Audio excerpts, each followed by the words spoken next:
Assalamualaikum warahmatullahi wabarakatuh. Bismillah, alhamdulillah, wa syukrulillahi ala nikmatillah, wassalatu wassalamu ala rasulillah Muhammadin ibni Abdillah, la hawla wa la quwwata illa billah, amma ba'd. Bapak-bapak, ibu-ibu, saudara-saudara semuanya yang berbahagia, alhamdulillah malam hari ini kita bisa bersama-sama kembali mengikuti pengajian kitab Nashaikhul Ibad. Mudah-mudahan Allah Subhanahu wa taala senantiasa memberi kekuatan lahir dan batin, kesehatan jasmani dan rohani, sehingga kita bisa senantiasa beraktivitas dengan sebaik-baiknya. Bimtiqai mardatillah wa syafaati rasulillah wa bi karamati awliyaillah aina makanu wa ila hadratin nabil mustafa Muhammadin sallallahu alaihi wasallam wa ila arwahi abaihi wa ummahatihi wa dzurriyyatihi wa ikhwanihi minan nabiyyin wal mursalin wa ali kulli wa ashabi kulli ajma'in wa tabi'in wa tabi'in tabi'ina wa man tabi'ahum bi ihsanin ila yaumiddin wa ila waqa'immatil arba'atil mujtahidin wa muqallidin bidin wa ila arwaqil ulama'il amilin wa syuhada'i wa sholihin wal awliya'i aina makanu mimma syarikil adila maghribiha barriha wa bahriha wa jibaliha wa awliyatiha wa khususun khusus Abdul Qadir Jilani wa ilal mu'allimil kutub allati ta'allamna wa 'allamnaha syulillah al-fatihah. Alhamdulillahi rabbil alamin arrahmanir rahim maliki yaumiddin iyyaka na'budu wa iyyaka nasta'in ihdinas mustaqim shiratal ladzina an'amta 'alaihim ghairil maghdubi 'alaihim waladdallin. Amin. Pada kesempatan malam hari ini sampai kepada bakasan, yaitu makalah yang pertama, meneruskan wa man asbaha ay dakhala fi subah. Bismillahirrahmanirrahim. Qala al-mu'allif rahimahullahu wa nafa'ana bihi wa bi ulumihi bid darain amin ya rabbal alamin. Bismillahirrahmanirrahim. Wa man utawi sapane wong iku asbaha manjing esuk sapa man, aida khala tegese manjing sapa man bisobahi ing dalem waktu esuk, li umuri dunya krana pira-pira perkarane dunya, oleh manjing esuk hazinan hale wong kang susah, wong kang prihatin. Bakat asbaha mongko teman-teman manjing esuk sapa man sahiton kalih wong kang muring ala wahi ing atase Gusti Allah.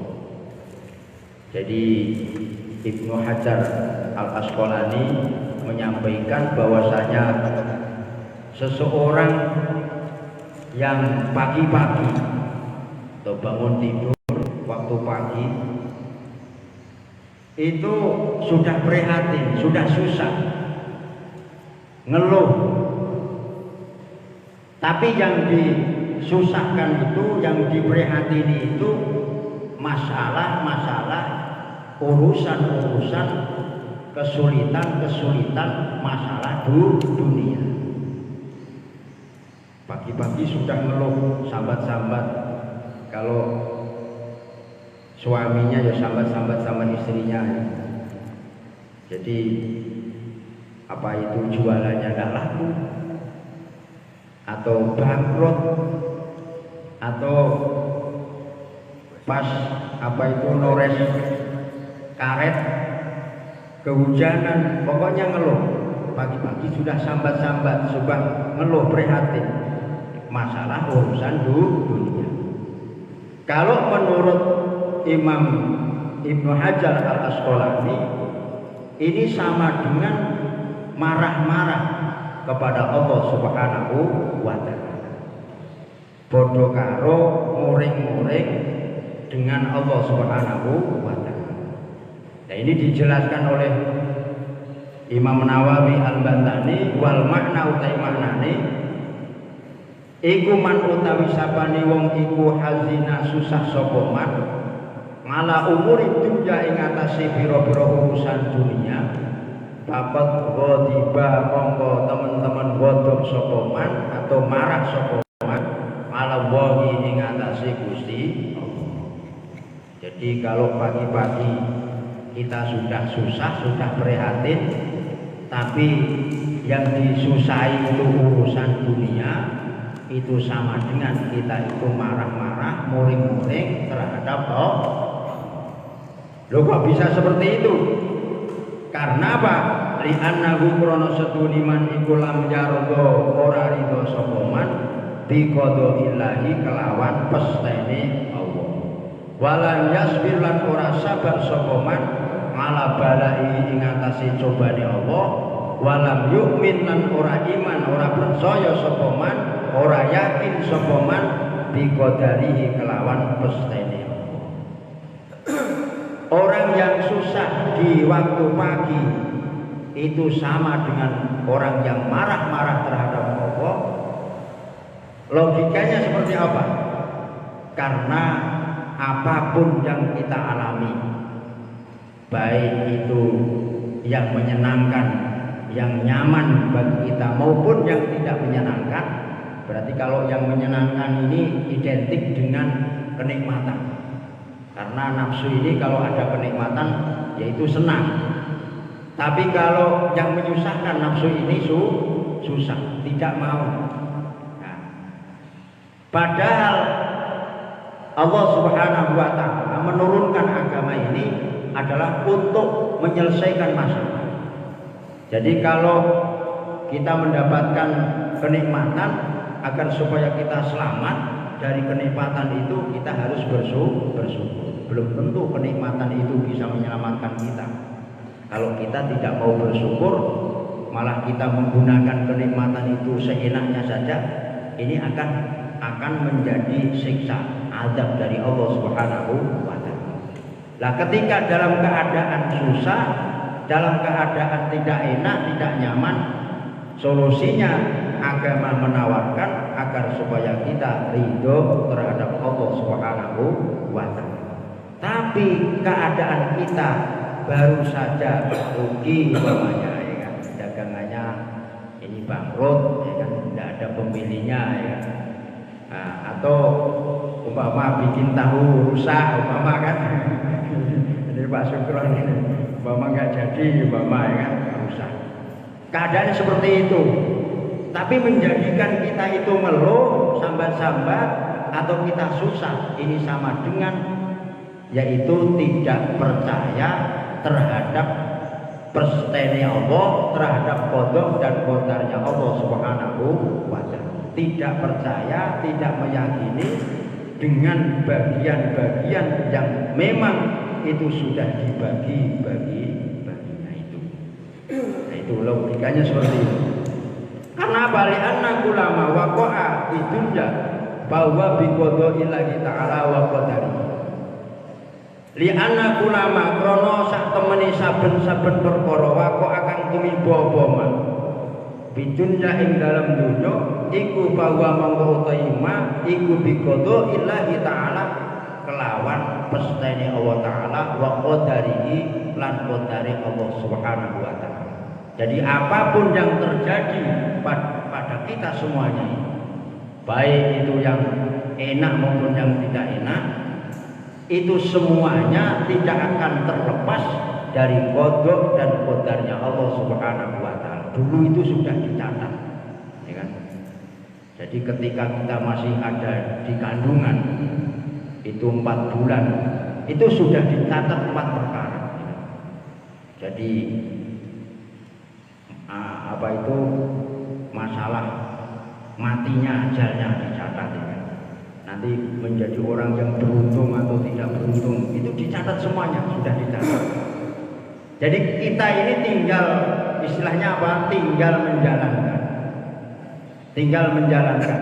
Jadi kalau ketika kita menjalankan ini dalam keadaan tidak nyaman, tidak enak, ya solusinya agar supaya kita itu selamat, yaitu Allah Subhanahu wa taala membekali kita dengan agama ini, disuruh sabar agar supaya selamat. Nah ini. Wa man utawi sapane wong iku tawadhu atawadu. Tawadhu itu munduk-munduk, andap asor, ligoniin maring wong sing sugih. Tapi oleh tawadhu liginahu krana suguhi goni. Krana kekayaane wong sing sugih. Bapak daba mongko teman-teman hilang apa surusa dinihi rong pertelone agamane emas.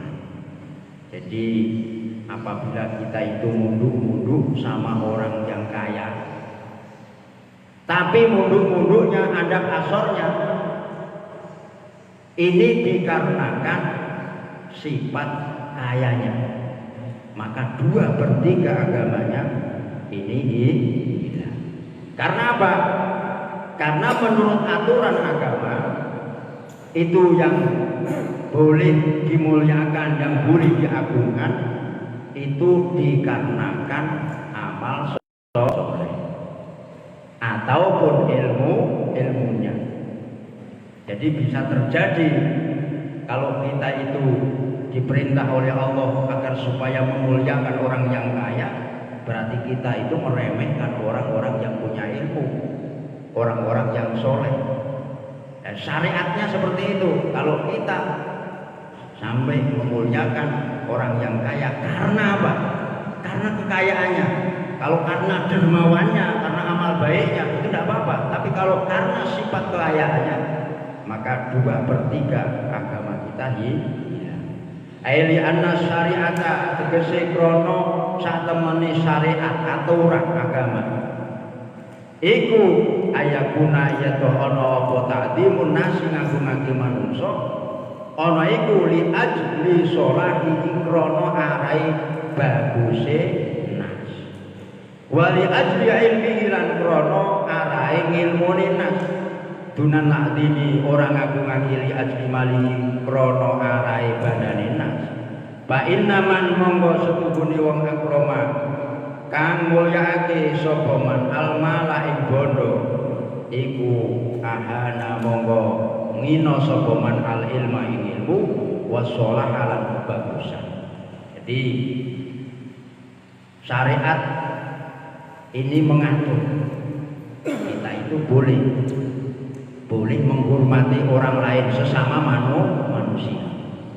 Tapi aturan agama kita menghormati terhadap orang lain itu dikarenakan kebaikannya.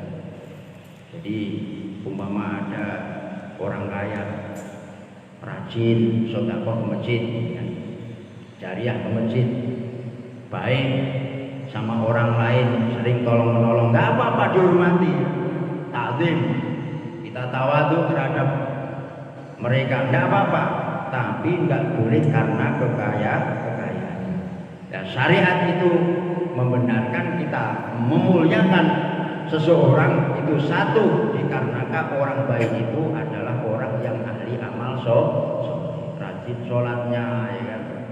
Rajin ibadahnya, rajin puasanya, rajin orangnya baik dengan tetangga baik, tidak tukang provokator, tidak tukang nyalai, ya kan? Tidak tukang nyakiti dan lain sebagainya. Karena kebaikannya boleh kita yaitu menghormati, memuliakan. Atau karena ilmunya, karena dia itu mempunyai ilmu yang bisa kita manfaatkan. Itu boleh kita hormati, boleh kita muliakan. Ini syariat agamanya seperti itu. Makanya kalau ada orang yang memuliakan dalam kitab ta'lim itu kalau ada seseorang yang memuliakan orang alim, Ini kalau tidak anaknya menjadi orang alim, cucu-cucunya nanti akan menjadi orang alim. Ada itu keterangan seperti itu.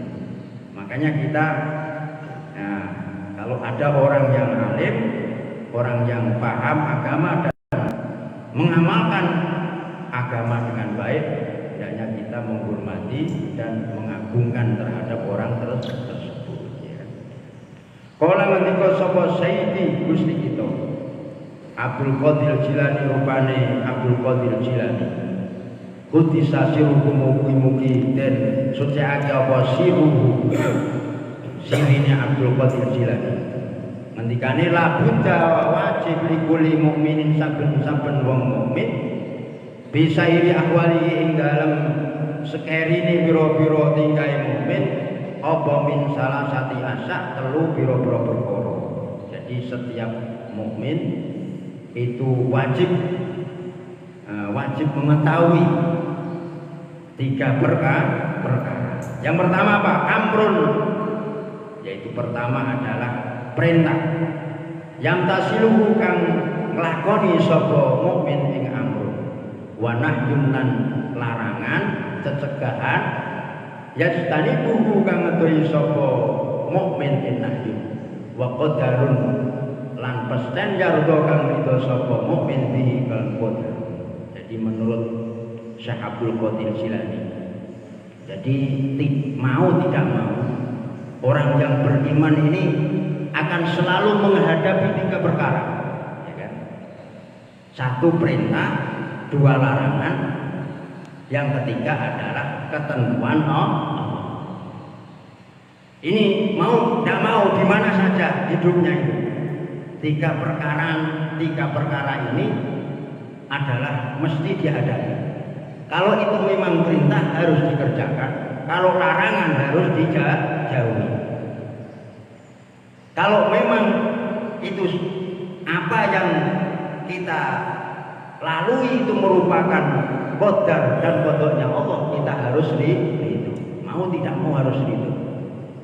Karena itu qadar dan qadarnya Allah Subhanahu wa taala. Jadi wong susah ya kudu ridho, jadi wong sugih ya kudu ridho, jadi apa saja harus ridho. Sesuai dengan kondisi dan situasi kita harus ridho karena itu merupakan ketentuan dari Allah Subhanahu wa taala. Fa'aqalu halatil mukmin, monggo utawi luwih kidik-kidike pira-pira tingkahe mukmin iku layak ora sepi sapa mukmin biha ing dalem salasah min ahadi hadil salasah biha ing dalem halat min ahadi hadil asya'i saking salah suwijine iki pira-pira perkara as-salasati. Jadi sekecil apapun perbuatan keadaan yang dilalui oleh orang-orang yang beriman itu tidak akan terlepas dari salah satu 3 perkara tersebut. Nah, bayang bagi monggo sayujo lagu kedue mukmin apa ayul zima endentoh netepake sapa mukmin netepake himma ing nejo hadil as-salasah netepake qalbahu ing atine mukmin wa yuhaddisulan ngomongake sapa mukmin biha kelawan al-asya as-salasah nafsahu ing atine mukmin wa ya'hudalan yentoh natrapi sapa mukmin al-jawariha ing pira-pira anggota biha kelawan hadhil asya fi sairi ahwali ing dalam sekabehane pira-pira tingkahe mukmin. Jadi karena dalam keadaan apapun kita ini tidak akan terlepas dari 3 perkara tersebut, maka kita harus menyatukan langkah baik itu hati, nafsu maupun anggota badan untuk menjalankan menghadapi 3 perkara tersebut. Hatinya itu harus selalu tertuju terhadap 3 perkara tersebut. Di mana saja, mama sampai di hutan, oh ini waktunya zuhur, ya kan? Waktunya ini sudah zuhur, waktunya ini sudah waktunya sholat. Cari tempat menjalankan sholat di mana saja, karena kita tidak akan terlepas dari 3 perkara tersebut. Dengan 1 perintah, yang kedua larangan, mesti ketemu. oh itu ada apa itu apa mama makanan atau hewan ya kan yang nggak boleh, ya tinggalkan. Mama di hutan ya kan, atau kita ketemu maksiat, ya ditinggalkan.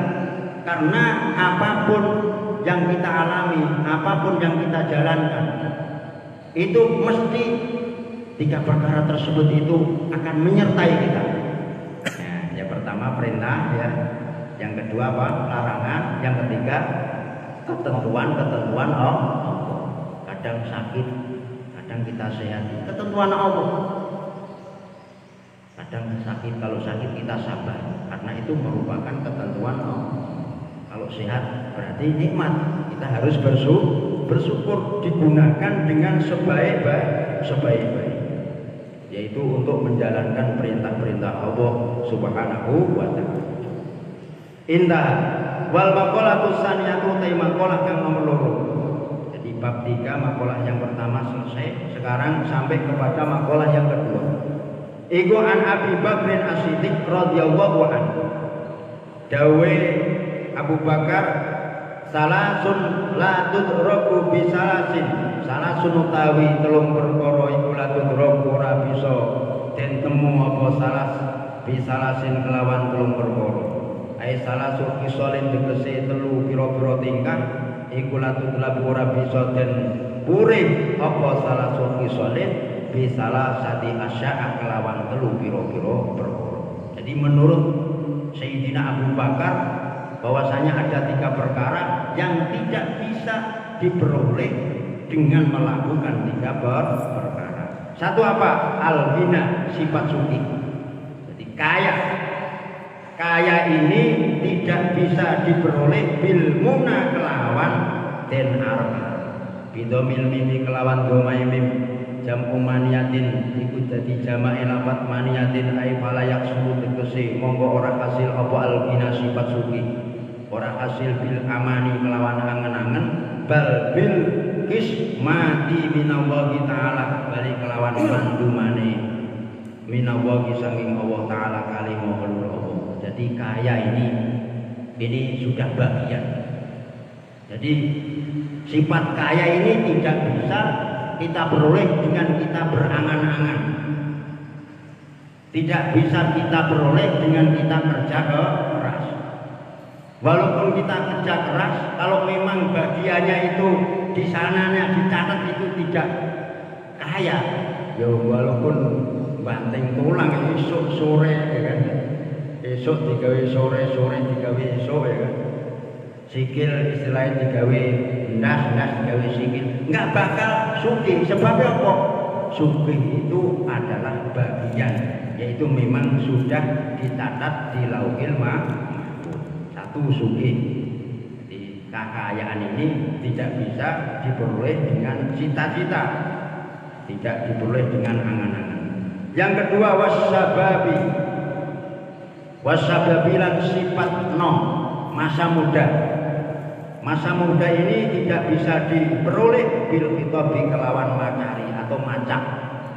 Nah, pala yasulu ora hasil apa asbabu masa muda bi khitabi sa'ri kelawan macari rambut bil khana iklan patar wanah wihilan sepadane anak.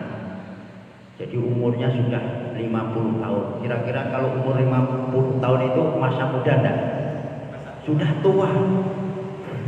Orang umur 50 tahun biar dianggap sebagai orang muda atau anak muda, rambutnya itu disemir, dipirang. Umurnya sudah 50 tahun. Jadi masa muda ini tidak bisa dihasilkan dengan nyemir rambut. Atau ada perempuan ya kan, yang enggak tadi betul ya kan, biar bisa gaul ya kan. Untungnya itu apa, giginya itu dipakeri ya kan? Rambutnya dipirang dan lain sebagainya. Tidak bakalan, karena itu masanya sudah masa muda itu kan ya 15 tahun sampai 25. Tapi kalau kita sudah umur 30 tahun ya kan, ini sudah separuhnya. Kita harus mulai menunduk, jangan muda terus ya kan. Kita harus mulai menunduk, mulai yaitu menjadi orang tuh harus sadar, istilahnya seperti itu, mulai banyak ibadahnya terhadap Allah Subhanahu wa taala. Kemudian wasihati lan waras bil adawiyati kelan obat. Jadi sehat atau sembuh, kesembuhan itu tidak bisa diperoleh dengan obat. Jadi obat itu hanya perantara, tapi yang memberi kesembuhan adalah Allah Subhanahu wa taala. Jadi protokol kesehatan itu hanya sekedar ikhtiar, tidak menjamin bisa terhalang dari corona, enggak. Protokol kesehatan ini perlu dijelaskan, itu sekedar ikhtiar. Adapun seseorang itu kena penyakit atau tertular corona atau tidak, itu adalah Allah Subhanahu wa taala. Jadi jangan menuhankan protokol kesehatan ya. Di balik protokol kesehatan itu ada Allah, Tuhan yang Maha Esa. Jadi obat ini sekedar ikhtiar.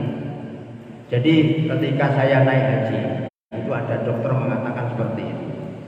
Jadi harus banyak berdoa ya kan, mendekat kepada Allah Subhanahu wa taala, karena obat ini cuma berapa persen saja.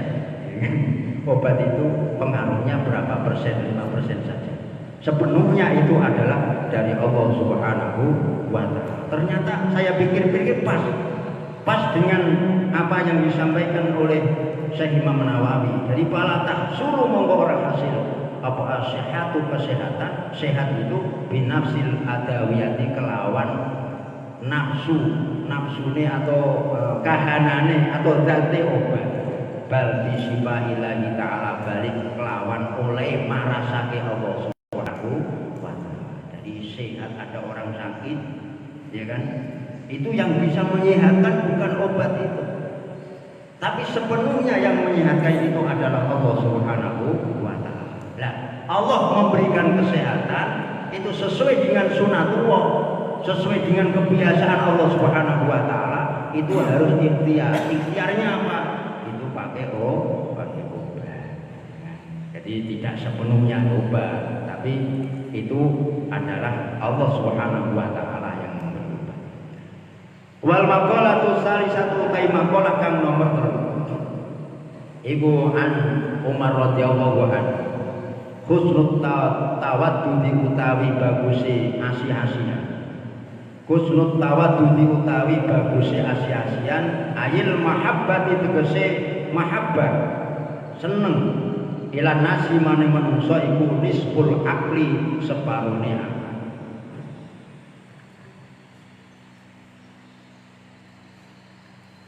Jadi makalah yang ketiga ini Sayyidina Umar mengatakan bahwasanya kita itu saling kasih sayang. Nah, seseorang yang menyayangi terhadap manusia ini termasuk sudah, yaitu separuhnya akal. Berarti kalau orang itu tidak menyayangi terhadap manusia, berarti separuh akalnya hilang, tidak punya akal. Ini kalau kita pikir secara logika benar, manusia ini bisa hidup karena saling ketergantungan terhadap orang lain. Jadi harus tolong menolong memang, karena saling menyukupi, saling membutuhkan. Contohnya kita ini bisa memakai mic ini, siapa yang membuat? Kan tidak kita sendiri, ya kan? Orang lain. Kita masak umpamanya, kita bikin sayur, kalau tidak ada garamnya kira-kira enak enggak? Enggak enak, kita tidak bisa produksi garam itu. Kira-kira di mana garam itu diproduksi? Sana, yang orang-orang yang dekat laut, seperti orang Madura ya. Berarti kita membutuhkan orang lain. Makanya kita tidak boleh egois. Hidup ini harus bersama. Kalau kita hidup sendiri itu tidak akan bisa. Makanya satu sama yang lain harus saling tolong menolong, harus saling bantu membantu, harus saling kasih mengasihi, sayang menyayangi. Walaupun di zaman yang modern seperti ini tidak ada barang yang gratis, tetap itu beli. Tapi kalau nggak ada barangnya, umpamanya kan, kalau nggak ada barangnya, walaupun kita punya uang, ya kan, umpama kita pengen mobil, tapi barangnya nggak ada, walaupun kita bisa mencetak mobil, padahal yang bisa membuat mobil itu orang Jepang, barangnya tidak ada, tapi kita punya uang, ya kan, umpama Indonesia bisa mencetak uang, tetap tidak bisa, tidak berjalan, ya kan, kehidupan ini. Makanya kalau kita saling kasih mengasihi, sayang menyayangi sesama manusia, ini termasuk orang-orang yang mempunyai akal yang sempurna. Kalau tidak kasih sayang terhadap orang lain, ini berarti termasuk separuh akalnya dia, ya kan? Karena tidak berpikir secara logika, secara realistis. Kama rawahu oleh riwayat sapa Ibnu Hibban wa Tabrani wal Baihaqi an Jabir bin Abdillah anna Nabiy sallallahu alaihi wasallam qala niko sapa kanjeng Nabi. Ngendikane kanjeng Nabi mudaratun nasi utawi ngalusi manungsa, bersikap baik terhadap manusia, bersikap halus, artinya tidak bersikap kasar terhadap manusia. Iku sedekahun sedekah, bersikap baik, bersikap halus terhadap manusia, tidak bersikap kasar terhadap manusia, ini sedekah. Nah, berarti pahala sedekah. Ai mula tibatun nasi tegese utawi ngalusi manungsa bil qauli kelawan pengucap wal fi'li lan penggawe iku yusabujen ganjar apa alaiha mula tobah sawabas sedekati kaya pahalane sedekah. Bersikap baik, tidak bersikap kasar terhadap sesama manusia, baik itu dengan ucapan maupun perbuatan, itu sama dengan mendapatkan pahalanya orang sedekah. Wa kana lan ana iku minal muda rotihi setengah saking oleh ngalusi kanjeng Nabi sallallahu alaihi wasallam. Apa sing ana anaku setuhune kanjeng Nabi kula yadumu ora nacat sapa kanjeng Nabi to aman ing panganan. Walayan harulan ora nyentak-nyentak sapa kanjeng Nabi khotiman ing pembantu. Walayat ribulan ora mukul sapa kanjeng Nabi imro'atan ing wong wadon. Sebagian dari sikap halusnya kanjeng Nabi yaitu kanjeng Nabi baginda Rasul ini tidak pernah mencela makanan yang dimakan. Kalau enak ya dimakan, kalau tidak enak tidak dimakan. Kan beda dengan kita. Kalau tidak enak piring bisa dibuang kayak gitu. Ya kan? Kalau nggak enak ya kan marah-marah kan seperti. Kalau kanjeng Nabi tidak. Kalau baginda Rasulullah Shallallahu Alaihi Wasallam tidak pernah mencela makanan. Kalau enak ya dimakan, kalau tidak enak tidak dimakan. Wala yanharu khotimah dan tidak pernah bentak-bentak terhadap pembantu. Kalau kita kan sering bentak-bentak, kalau salah pembantunya bentak-bentak. Ini bedanya kita dengan baginda Rasul. Ini bedanya. Kalau kita sama dengan baginda Rasul, berarti Nabi sampai tingkatannya sudah. Wala yadribu imra'atan. Nabi itu tidak pernah memukul perempuan. Ya kan, baik itu istrinya maupun orang lain. Ini enggak pernah dipukul. Nah, ini termasuk perbuatan yang istimewa, termasuk akhlak yang mahmudah, yang terpuji. Wal mudaratu utawi mudarah ya mudarah iku tarkud dunya tinggal dunya li ajridin krana arek agama. Aksul mudahana swalae mudah. Jadi kalau kita pas makan tidak enak, ya kan? Kalau kita muring-muring mesti diganti sama istri kita. Tapi kalau kita tidak muring-muring berarti meninggalkan dunia, meninggalkan yang enak-enak itu, yang diganti itu kan, yang untuk mengganti itu. Tapi li ajridin yaitu karena kita mempunyai tujuan yaitu agama. Karena kalau kita tidak mencela makanan ini berarti apa? Dapat pahala. Karena itbah itu derek tindak lambai kanjeng Nabi Muhammad Shallallahu Alaihi Nah, kebalikannya itu mudahana. Mudahana itu apa? Artinya yaitu meninggalkan agama tarkuddin li ajli dunya. Contohnya umpama ada seorang perempuan kerja karena di situ peraturannya nggak boleh pakai jilbab, padahal pakai jilbab itu adalah termasuk bagian daripada syariat agama yang harus dijaga, ya kan? Nah, kemudian dia tetap kerja, kemudian tidak dipakai jilbabnya karena tujuannya adalah agar supaya diterima. Itu namanya apa? Mudahana. Jadi meninggalkan agama arahannya itu adalah untuk mendapatkan dunia. Bapak kita bareng-bareng sama orang, ya, sama atasan, tapi atasannya itu ya lain kita kan, waktunya sholat Obama ya kan lain kita. Nah, kita ikut terus, kita malu nggak berani ngomong dan sebagainya, ya kan. Nah, harusnya kan terang-terangan aja, ya kan. Nah, itu kalau kita meninggalkan agama karena untuk pencapaian suatu dunia itu namanya apa? Mudahana. Wa kusru soali utawi bagusé takon. Ainil ulama itu kese takon maring ulama iku nisful ilmi, separuh ini ilmu. Jadi bertanya ini termasuk separuh ilmu. Ada istilah malu bertanya, sesat di jalan. Jadi kalau kalian nggak bisa masalah agama, ya apa permasalahan ya kan tidak bisa, kok sampai diam saja. Nah, ini sampean harus tanya, karena bertanya ini termasuk separuh daripada ilmu. Jadi mencari ilmu itu bukan hanya duduk-duduk mendengarkan seperti ini. Caranya, metodenya diantaranya bertanya. Kadang-kadang kalau kita bertanya terhadap seseorang masalah, suatu masalah itu kadang-kadang malah teringat terus. Oh dulu itu saya bertanya sama Ustadz itu, jawabannya teringat terus. Dan ini dianjurkan di dalam Al-Quran memang. Fas'alu ahla dzikri in kuntum la ta'lamun. Fas'alu ahla dzikri, tanyalah. Tapi ahla dzikri yang memang itu profesinya atau memang ahlinya. Kalau nggak ahlinya jangan. Saman tanya masalah agama, yang sama tanya tukang batu, ya nggak jalan. Kalau sampean tanya masalah agama, ya anak-anak yang di pondok pesantren, ulama-ulama lah istilahnya seperti itu, kiai-kiai.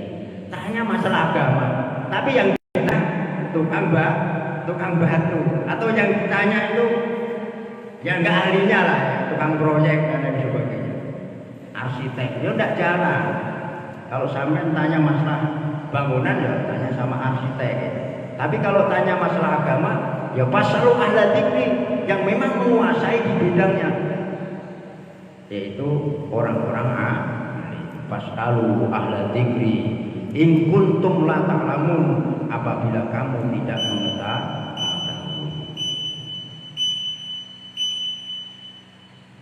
Jadi li'anal ilma yahsulu, li'anal ilma kron sedune ilmu iku yahsulu bisa hasil bahwa ilmu bihi kelawan, yaitu husnus su'al, bagus takon. Tapi husnus su'al artinya kalau tanya dengan cara yang sopan, dengan cara yang baik. Jadi jangan sembarangan, ya kan? Tanya dengan baik, caranya, metodenya dengan baik. Ya, karena apa? Karena orang yang punya ilmu, saya katakan di atas tadi, itu adalah orang yang memang patut kita hormati, yang patut kita muliakan. Itu memang syariatnya seperti itu. Itu orang yang punya ilmu, satu orang yang ahli amal soleh. Ini yang bisa saya sampaikan pada kesempatan malam hari ini. Kita tetap selalu berdoa, mudah-mudahan Allah Subhanahu wa taala senantiasa memberi petunjuk kepada kita semuanya ke jalan yang lurus sesuai dengan kitab yang kita kaji, yaitu kitab yang membahas masalah-masalah yang memang itu masalah kita butuhkan sebagai apa? Sebagai bekal keselamatan kita nanti setelah kembali menghadap Allah Subhanahu wa taala. kami akhiri. Wallahul muwaffiq ila aqwamit thoriq. Wassalamualaikum warahmatullahi wabarakatuh. Waalaikumsalam warahmatullahi wabarakatuh.